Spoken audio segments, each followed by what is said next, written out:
Well, thanks for having me. I really appreciate it.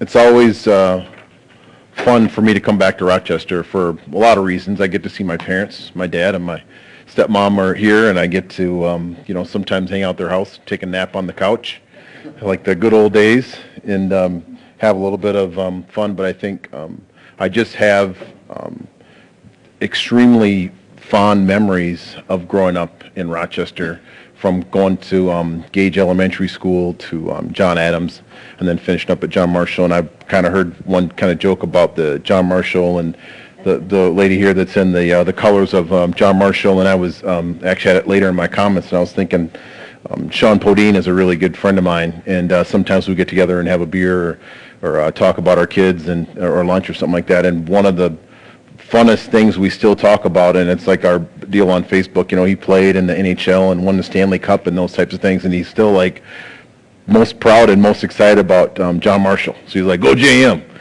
go JM. So we both say that all the time, not go Pack, not go Gophers, not go Edmonton or all those other teams we played for. We talk about JM. So it's always fun, and I think this is my first attempt at doing a PowerPoint, and my dad helped me with it a lot. He did about 90% of it. So I did about 5% of it, and I've got some comments to go along with it. But across here, this is me, and I think the only one that's missing in here, and I'm a little bit disappointed, I got to get it myself, is I need a John Marshall a photo in there. So I got to find me running the ball at John Marshall, and this is like before. Now it seems like my kids have they'll play a basketball game or a football game, and instantly there's a highlight video from the game. I'm like, we get home and they're like, oh yeah, I'm watching the game. I'm like, God, we at least wait till the next day. So I don't have, this is, an 80, this is the 80s, and then to the early 90s. And then this picture here is funny because I was looking at it earlier today, and I was like, this up here, the all-comer track meet was was my favorite things to run in when I was a kid. And my dad kept those, he kept the banners that we had from there, so it was a fun opportunity for me to, my early introduction into Rochester, and so my early track days right here with the University of Minnesota with the Johnson Fund back there that forced me every once in a while to run with kids who are a little bit older, so I would get tested a little bit more than I maybe wanted to get tested. So, and then for me, it all kind of started actually with my parents. I was like my kids a little, but my parents were extremely athletic. So almost all the time, I was and I wrote it down, I was at a basketball court for my dad, my mom. I was at a volleyball court because they were playing volleyball. I spent a tremendous amount of time at the softball fields because they were playing softball. And then my dad, this is a picture of my dad and I walking off I think that's after a flag football game or something like that he was playing in. So that's the early memories of me, and this picture, I actually have it in my living room at my house, and I get to look at it every once in a while. I've kind of tried to reenact with my kids, but then they shot by me, so it's probably a little bit too late for that to happen. But it's also kind of where I started to learn about the importance of community. And I have, I've been working with Boulder Options now, but at all times, and my dad would say this, and I think Terry, my stepmom, or my mom, if she was still here, there was always kids at our house. So they could be, our kids, not our kids, but they could be typically some other kids at our house, spending time with that opportunity to be around kind of positive people. And I think that infected me at an early age to get involved with kids, get involved with the community, and see what I could do to try to make a little bit more of a difference. I had a speech a couple years ago up in Brooklyn Park, Minnesota, and there was a young man that came up to me, not young, he's a little bit older than I am, and he said, hey, I just want you to make sure you tell your dad hello and tell him thanks. Because after he was a Rochester Better Chance young man, and he talked about the benefit of Rochester Better Chance, members hanging out at our house and eating, and then my dad giving him a ride home on Sunday night or Saturday night or whatever that was. But he said those talks are really, really important to me. And I think that's kind of how and why I started, doing what I'm doing, and believing that you have to get involved in the lives of young people and make that difference. So this next one is my very first football team that I played for, John's Aluminum. I know, yeah, I was, I think, 9 years old. I didn't even let my kids play at that age, but we played and we were button heads and probably had all kinds of concussions and didn't know it. So, but I survived it. somehow, and this is where I kind of tweaked my dad's first. I think that's my dad talking to us at halftime. I'm not even sure if he was the coach. I thought we had it. Were you coach? Oh, you were the coach. All right. Yeah. So yeah, I should know that probably, right? Yeah. So, but yeah, he was the coach, and so this is my. I put the 25 cents. My dad knew exactly what it was. This is one of my first edits to the PowerPoint. My dad paid me 25 cents per touchdown. And I tell you, my goal, literally, I wanted to make $1 a weekend. That was my goal. I said, I want to make $1 a weekend. That was my goal. And sometimes I did it, sometimes I didn't. If I got 1 or 2 touchdowns, I said, I can't get enough candy bars with that. You know, this was like back when candy bars were 25 cents. So I said, but I want to get 3 or 4 candy bars, not just 1 or 2. So that was my goal. That was the first time I got paid to run the ball, and then I got a little bit. I had a restaurant that used to give me, if I had 100 yards in college, I had this guy that would give me a free meal at his restaurant in Minneapolis. So that was my big hookup. I didn't have it quite like some other guys. I'm down south. Every once in a while I could get a free meal at a Minneapolis restaurant, but I didn't get cars and all the other things. Some of those guys were getting down south. And then this is actually my brother and sister. So that was the second team. I'm not going to rattle through every single team I played for, Erdman's and all the other squads. This is only the next team. But I got to play with my brother here for a little while, and on Barlow's was the next team that I played for, and that's our sister, Jennifer, that actually played volleyball at Iowa, and then now she's in D.C., and my brother played volleyball at Pepperdine. And it was kind of fun and funny. Jennifer was our first cheerleader.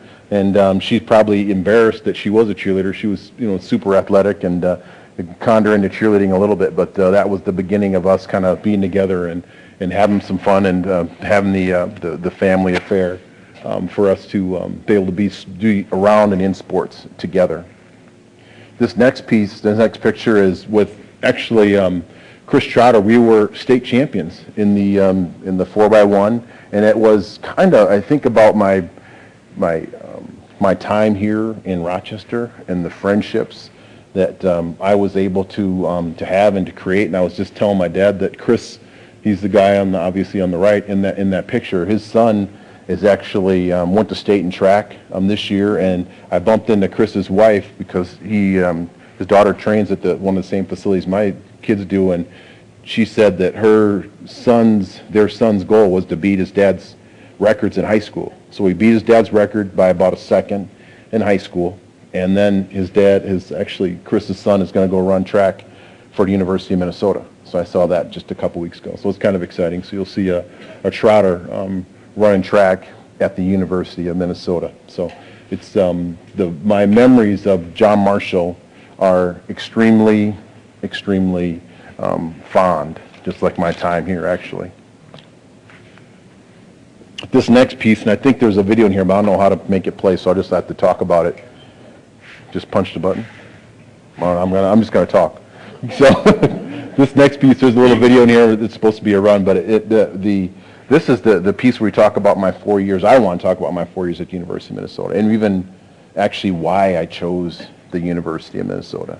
I was recruited by a lot of different schools in the Midwest and some schools outside the Midwest, and I went to visit Wisconsin, Nebraska, Iowa, Minnesota, and oddly, it was a snowstorm. I was going to go visit Oklahoma State, and I couldn't visit Oklahoma State, and I thought it was odd because at that point they had Thurman Thomas, and Thurman Thomas's backup was Barry Sanders.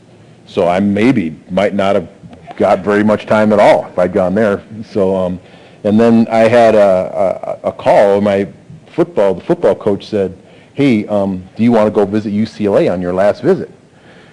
Al Wold said, "Hey, we have basketball practice on Saturday, so I don't think you should go down to UCLA to visit." Probably, I should have maybe asked Al if maybe could miss a practice to go visit UCLA. I'm not saying I would have gone there, but I think it would have been a good opportunity for me to see a campus, be in the warmth. There was only warm weather school. Some other warm weather schools looked at me a little bit, but that was the one that was the farthest away. Everything else is kind of like around here, but I had kind of some standard questions that I asked on every school I went to. And I remember, and my dad and my mom, we talked about this. I said, number one, I said, my parents don't have like a ton of money. Do you have a summer work program? And every school kind of went into detail, University of Minnesota, Iowa, Wisconsin.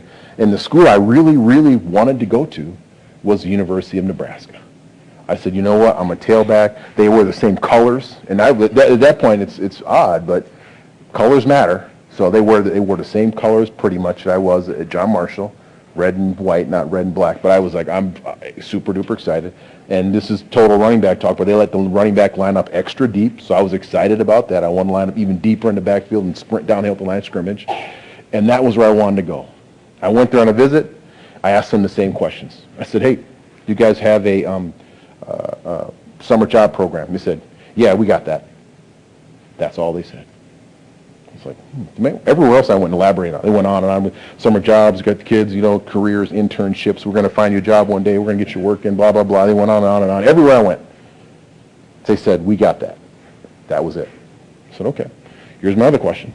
Hey, I love math. I don't really like reading. You got like tutors that help me like reading when I got to write paper stuff. They said the same thing. We got that. I was like, if you would have just said a little bit more, I probably would have been a Husker. I'm pretty sure that I would have been a Husker if they would have gone on a little bit more, but they didn't. They didn't go on at all about the education. They didn't go on at all about the summer job program. So that kind of turned me off a little bit towards it. And I love football. I mean, I broadcast. I like talking about football. I talk about football all day and all night, but I also knew that I needed to do something outside of football. And quite honestly, that's the reason I chose University of Minnesota. I really liked Iowa. That was kind of my second choice. Minnesota was my third. Minnesota jumped over the top of Iowa at the end because Minnesota elaborated on those topics. I'm at Rochester, and I was a Minnesota kid, and I felt like things were changing at the University of Minnesota with Lou Holtz. Unfortunately, Lou Holtz left actually right before I got there, and I went over to Notre Dame. But I chose the University of Minnesota. I wouldn't change anything. I really wouldn't. I was blessed to have a really nice career there and get drafted by the Packers, so I wouldn't change anything. But that was really the impetus for me to be at the University of Minnesota, and allowed me the opportunity to get drafted. And this is like I tell my kids. I said my kids can't imagine life without Facebook, Twitter, the internet. I said I was a junior in college, and some of my friends came back from the combine, and they said, "Hey, Darrell, I saw your name on the list at the combine." Like he's standing around a coach and said, "Oh, here's some of the top juniors." He said, "Your name was like second or third in the running backs." And that was when the reality of me maybe potentially playing professional football became like a really, really reality. I thought before, I was like, well, maybe, I don't really know anyone. I knew a couple Vikings, but I didn't really think that I could do that until he came back and said, "I saw your name on the list." So I was even a little more excited about my senior year. I said, I want to try to do the best I can do. I want to have a good senior year, and I was able to have a pretty good senior year, a little bit over 1,000 yards, and I got drafted by the Green Bay Packers, 19th overall. So I didn't, it was something I had never envisioned, and I was talking to my dad last weekend, and I said I had Alan Page came to speak at our school when I was a kid, and he said, you have, and this is like in second or third grade, maybe even earlier, he said, you have a better chance of getting hit on the head with a meteorite than you do of playing pro football. And in hindsight, actually, no one gets hit on the head with a meteorite. But I thought, I didn't know anyone who got hit on the head with a meteorite, so I said, wow, I guess I can't play pro football. Even though there's a whole bunch of guys on TV playing, I probably can't play it. There weren't a lot of guys from Rochester playing, so I kind of was like, that kind of dashed my hopes. Until about 14 years later, when my friend came back from the combine, I was like, I saw your name on the list, and I was like, maybe I could have an opportunity. And it was a great opportunity, and I was able to play for the Packers for 5 years. And of course, like everyone, I wish it would have played out better. I wish I would have had more yards, more touchdowns. But I still have the memories. I have the relationships, and I have the what I call just the opportunity that I would have never got any other way. And I think that I'm really happy and really blessed. I was thinking about when I was getting my comments ready about my first couple games when I was a rookie, and I always felt very confident when I was playing football. When I was a running back, or even like I said, I feel like I can do this. You know, I'm the guy. Just give me the ball. I have zero problem. And I was never worried or scared of anybody on defense until I got in the NFL. And we were playing against the San Francisco 49ers. And Ronnie Lott was on the other team. And Ronnie Lott, for those of you who don't know, is a hard hitter, as Big John would say. Ronnie Lott also cut his finger off. Ronnie Lott said, hey, Ronnie, you know, there's some, it looks like your finger's damaged. He said, what we can do is we can just cut some of it off, and you can play this weekend. Or you can sit out for like 2 or 3 weeks. And he's like, you know what, just go ahead and cut it off. I said, man, that's a sacrifice. I don't know if I'd make that sacrifice. I like my fingers. I use them.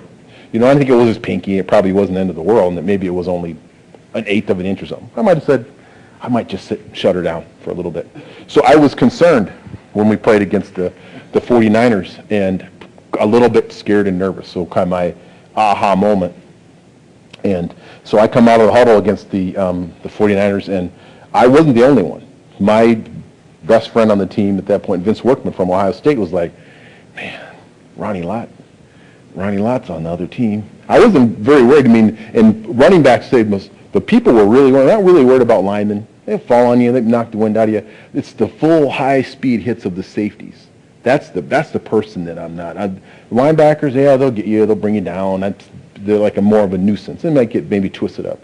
But it's when I'm running like 15 miles per hour and he's running 15 miles per hour and we collide or I can't quite avoid him or I didn't see him from the safeties, how Benny Blades got to be a really good friend of mine is because of that. We ran into each other all the time. So back to my 49er story. I'm looking around. I got to identify where Ronnie's at. And Ronnie could have been literally in the locker room. I would have been like, boy, Ronnie. And my coach is like, what are you doing? He goes, looks like you're like looking around for something out there. I was like, well, you know, I just, you know, getting my pre-snap read. You know, I was going to find the Mike and the Sam and, you know, blah, blah, blah. He's like, yeah, it's like I said, no, you're right. I got, and that was I said, I got to realize, okay, so the Packers drafted me. They think I'm good enough to play. At that point, I was like the second team running back on the team. I got to just go out and play. And I can't actually worry about Ronnie Lott. So in the first half, I worried about Ronnie. Vince did too. Then we joke about it afterwards. Some drinks. We're talking like, we got to like grow up. So otherwise they're just going to cut us. We're going to be, you know, I'm only going to last like 1 year or 1 month in this league. So it was my aha moment to realize I was going to play against Ronnie Lott and Joey Browner and all these different people. And I had to realize I had to pay attention and grow up and actually believe that I belonged there. But that was when I was a rookie, and I was intimidated. I kind of got through it, and that was I said, after I played against the 49ers, I felt like, okay, I'm in the NFL, and I actually had the very similar thing against Oklahoma when I was in college. After we played against Oklahoma, even though we got the tar beat out of us, I felt like, well, it actually can't get any worse. And it didn't actually get any worse. I never lost 63 to something again and played on it was like 100 and it felt like 150 on the field. I know it was like 103 or something. But they had, I think, literally, well, probably and this is an honest story, the best team money could buy, with Barry Switzer's team, just loaded. Jamel Holloway and Brian Bosworth and all these guys that played in the NFL and the CFL and everywhere else, and they beat the crap out of us that day. So it was a long day. It was a long day.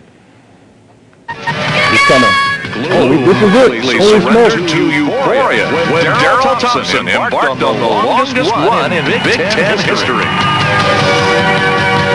Thompson's 98-yard touchdown was surely the biggest of plays in the Golden Days, and it elevated Minnesota to a 17-7 halftime lead over Michigan.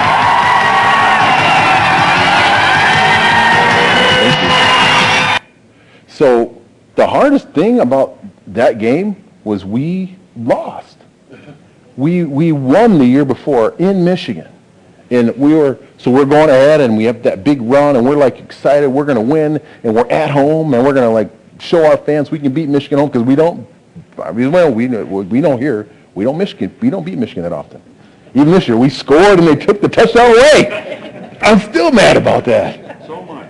Yeah. So anyways, we lost that game, that crazy spot and all that type of stuff, but that was a heartbreaking game. So I'm still a little bit frustrated about that game.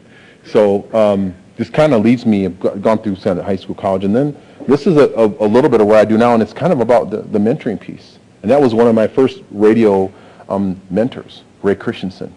So I got to work with Ray for 3 years. I got to work with Ray Christensen and Dave Mona for my first 3 years in broadcasting. Then after that, I worked with Dave Lee and Dave Mona, both phenomenal supporters and mentors of mine on the air.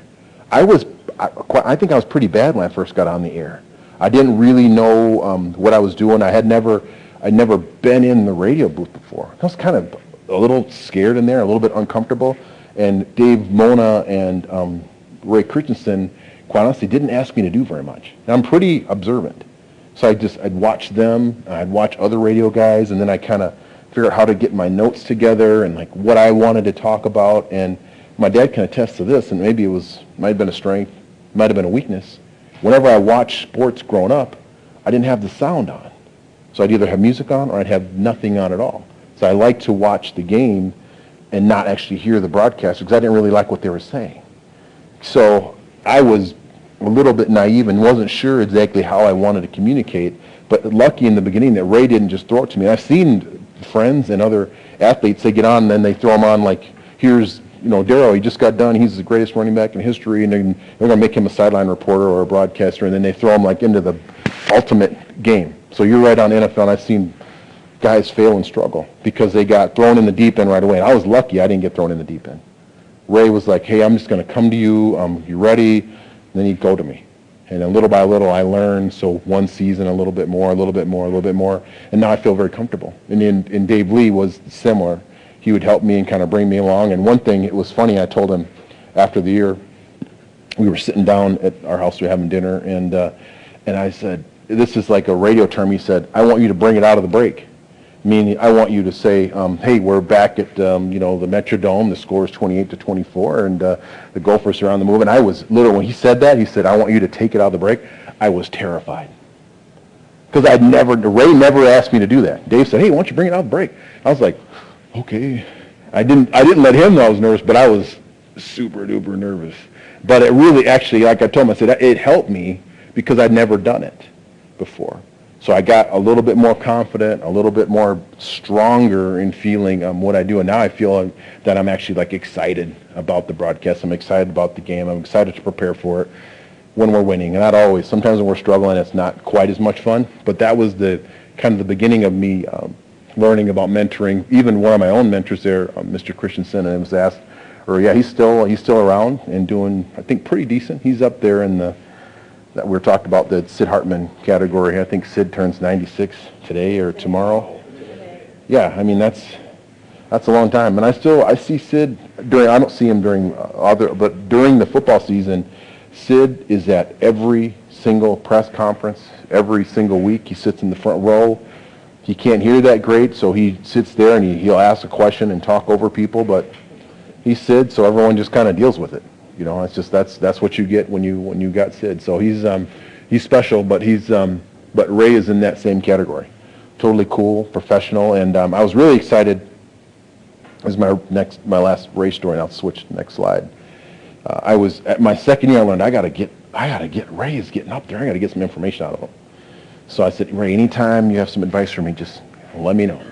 So Ray was kind of a joker sometimes. I said, so before a game one time, Ray says, hey, Darrell, I got some advice for you. I came over and I was like, he's going to tell me something. I'm going to be the greatest. He goes, make sure before you go on the air that you've gone to the restroom. It can be very distracting if you have to go to the restroom while you're on the air. And I was like, yeah, you're right. Yeah, that's a good point. It's a good point. But he was a great mentor, cool. And the one thing I probably learned from Ray the most was his, he was prepared, super prepared. He's probably as prepared as on Tuesday as anyone, was involved in the broadcast.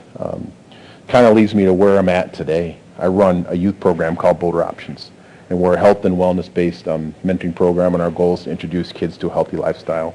So we came to, this is a press release from 2009.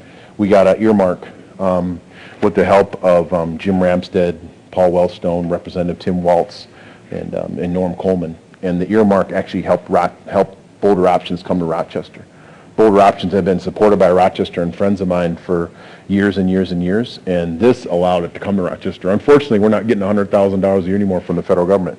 That was a really, really nice deal. So we're supporting it, probably a little bit extra out of the cities, and we have a committee here spearheaded. My dad's the chair of the advisory board in Rochester, and trying to make Rochester, our Boulder Options office, self-sufficient. But unfortunately, the earmark's gone, but we're still here, and I've been with Boulder Options now for 23 years. So my very first year, we had 6 kids, and the program lasted 3 months. Then we moved to 6 months, and we probably had about 30 kids going through the program. Last year, we engaged 3,700 kids around the state of Minnesota. So Rochester, Minneapolis, St. Paul, Owatonna, we also go to Casson. So some of those, the numbers that we engage are not all one-to-one mentoring. Some of those are speaking engagement that myself or one of our other staffs will do to get out and talk to kids about the benefit of health, education, goal setting, and those types of topics. So we get to engage a few more kids like that, and we have about 2 dozen kids here in Boulder Options. Between our alumni network and the kids that are currently in the program, we have about 25 kids engaged in programming here in Rochester. And our goal, if we could have enough mentors in the financial wherewithal to support it, would be able to have 40 kids on the caseload. But we need more mentors. So if you know someone that wants to or get involved in the life of the young person, wants to do some running or some biking, you don't have to really be like phenomenally awesome at it. It's just mostly wanting to get involved in the life of a young person. We'd love to have them. You can call myself, or you can call my dad. I think he's got his backpack. I know he's got stuff in there, so watch out. He might pin you down when you get out of here for a donation or something like that. We also have the mayor of Rochester. Ardell's been extremely supportive. Ardell was supportive of Boulder Options. I think that just the Gopher connection, he's always looked at me like the Rochester guy. Like I think everyone kind of looks at Michael Sherrill or Marcus Sherrill now, like, oh, that's our guy, Marcus. You know, he's a great. I love Marcus. He's a great kid. But Ardell's been supportive of us from day one, actually. Really, really supportive. Been sending up money and taking his time out and comes to our events. He comes to our annual dinner. He's come to the events that we have here. So he's been very, very supportive of organization. And those are 2 people. This young lady here actually is at school at RCTC right now, and I can't remember what he's doing, but this was at our event last summer. So those are just a couple of our kids, and I just happened to be at the career day at RCTC, and her name is Cheyenne, and she came over and we got to talk and reconnect a little bit. And I didn't know that she was going to school there. So we have a lot of good stories about kids that have been impacted by our organization. And it kind of is the reason I still stay involved with Boulder Options to this day, because every once in a while I get a little bit worn out, a little bit tired, and the days get a little bit long. But when I bump into a young lady like Cheyenne, or got another young man that went to school at RCTC here that I talk to 2 or 3 times a week, those types of text messages and those types of, when I see those kids, it kind of reinvigorates me to get up and go to the office and keep picking up the phone and asking people to support the organization and get out and talk to people like that. So it's a big deal. So here is actually my family. So this is, and our driveway goes down. I was looking at this today on my computer. So this driveway goes down. This is my wife. My wife is 6 feet tall. Okay, so this is me. I'm, like 6'1". This young man right here is almost 6'4", 6'5". That's our son, True. And then Indigo, who is extremely upset. Indigo is, don't tell her I told you this, 5'6". Indigo hurt her leg one time. And the doctor told her that she wasn't going to get very much taller, and she was pissed. It was not, she was upset. She was upset, and Indigo is fiery, probably, she's athletic, super duper competitive. She's actually in the process of transferring from VCU, and she actually decided yesterday she's going to go to school at San Diego State to play volleyball. So she's playing volleyball. She played at VCU last year. She made the all-rookie team, and it wasn't a good fit, so she's going to transfer to San Diego State University. So I think she'll fit in good there. I think the climate's a little bit better than Richmond, Virginia, so she's excited. And then our oldest daughter, Dominique here, played volleyball at Wisconsin and is currently playing overseas in Copenhagen now. So she's having a good time and having fun. Then that's our youngest boy, Race. He's about 6'7" or almost 6'8" now with my wife, and he likes basketball and football, and I think he's all done playing football, which doesn't, I think everyone, I want my kids to play football. My oldest son wants to play football. My youngest son wants to play basketball. I'm fine with that. You know, everyone thinks, oh, you should, you know, you really want them. I said, no, I don't. They don't have to play football. They don't need to get knocked around the way their old man did, even though the rules are better. But he'll have fun. So, but hopefully they'll live out their dreams. And my wife, the last 20 years, is there on the right. So we got our hands full with the kids, but it's a blast. So I just wanted to thank you for allowing me to speak with you tonight. It's fun. I always I know I was a little tired. I had a speech this morning in Wausau, Wisconsin, and I had this presentation tonight. So I got to regroup over at the Caribou and collect my thoughts and plan what I was going to say tonight. And I'm completely honored to be here tonight. And if anyone has any questions, I'm more than willing to ask them, or answer them, answer the questions. Right. How are the needs of the kids you're working with? You've been doing this for 23 years. How have the needs of the kids you're working with changed during that time? I don't think there's been a tremendous change in the needs of the kids. I feel like most kids, especially the kids we work with, 10 to 14-year-olds, truant and first-time offenders, they need someone to talk to them. And someone, more than they need someone to talk to them, they need someone to listen to them. That's a kid really needs someone to listen. And once they tell you all their wonderful ideas, they usually talk themselves around back into like, maybe I shouldn't do that. Maybe I should be, just to make good decisions and someone to bounce ideas off of that's been through something before. And like my dad will attest, or I can attest, I've been frustrated by sometimes kids I mentor that they don't do what I want them to do like all the time, but then I get a call like on my way down the day, a guy goes, man, you always told me I shouldn't do this, shouldn't do that, and they're like, yeah, you were right. You know, so I mean, sometimes you just gotta like listen to them and walk through it with them. But the kids haven't changed very much. I mean, the world's always changing in my internet, but mostly I always feel like if someone listens to a young person, then that young person has an opportunity to vent, and then you get to give your advice. You can say you can do what you want, but this has been my experience with what you're dealing with. It's a long answer. Yeah. So where do you get your referrals? Do you get referrals from where? Social workers, teachers. Sometimes we get kids referred directly from judges in the courts. But the majority of our kids come from the social workers and the counselors in schools. Anything else? Yes. Darrell, when you went to John Marshall, and maybe you can contrast that to what you think happens in schools today.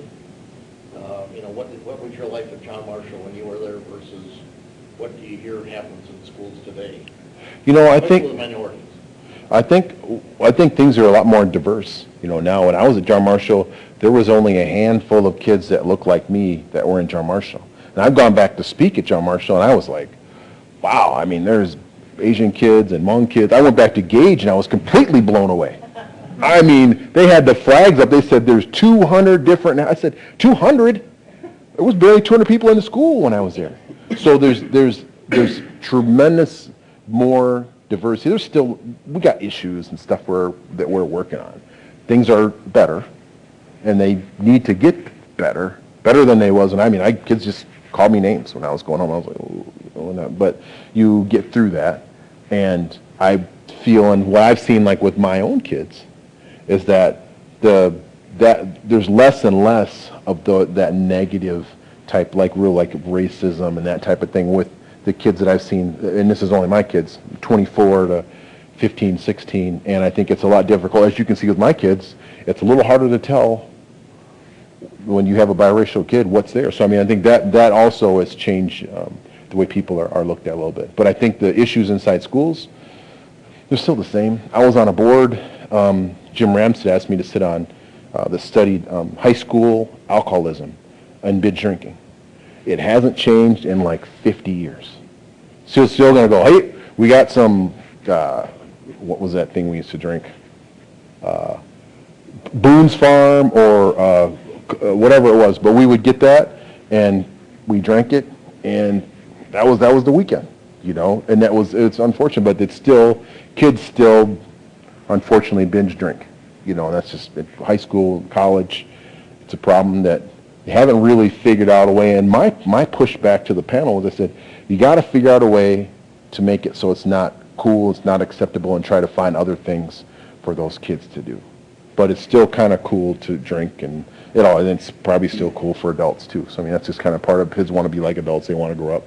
They want to, you know, sip on something. So that's kind of part of the deal. But I don't see like a tremendous change. When you start working with I don't know if the kids are appointed to your group or whatever, how long are they? You said it started with maybe 3 months and then we grew to a 6-month program. How long is a kid involved? It's a really good question. Thank you. I wasn't very clear on that. So now we're a year-long program. So we're with the young man or young lady for a year, and then after that, they can elect to join our alumni leadership network. So in that, we have about 300 kids right now. Of that, about a third of them are really active. Then we have some kids that just kind of come in and come out, and we have probably, I'd say, at least another 100 kids that are not even signed up for the Alumni Leadership Network that are still doing stuff. And it's probably actually more. Kids that are on my caseload from 15 to 20 years ago to other kids that still get a hold of their mentors. It was one of the most kind of flattering things that we had probably about 4 or 5 months ago. One of my employees got a job. He said, I can't do the program manager anymore. I've got to get a more daytime job. And he said, I just want to keep my cell phone because I want my kids that are on my caseload to know they can still call me. So he said, can I keep my telephone number? I said, yeah, you can keep your telephone number. So, I mean, that's the type of commitment. I think that's also the impact that the kids have on the mentors. And not only that, they also have them on the staff, you know, where the staff says, I still want to be involved with this young person. So it's a one-year program, and then after that, they're involved in our Leadership Alumni Network. What are the ages of the kids? The average age is 11, but we take kids between 10 and 14 years old. I think you had a question in the back, or John, go ahead. I got one.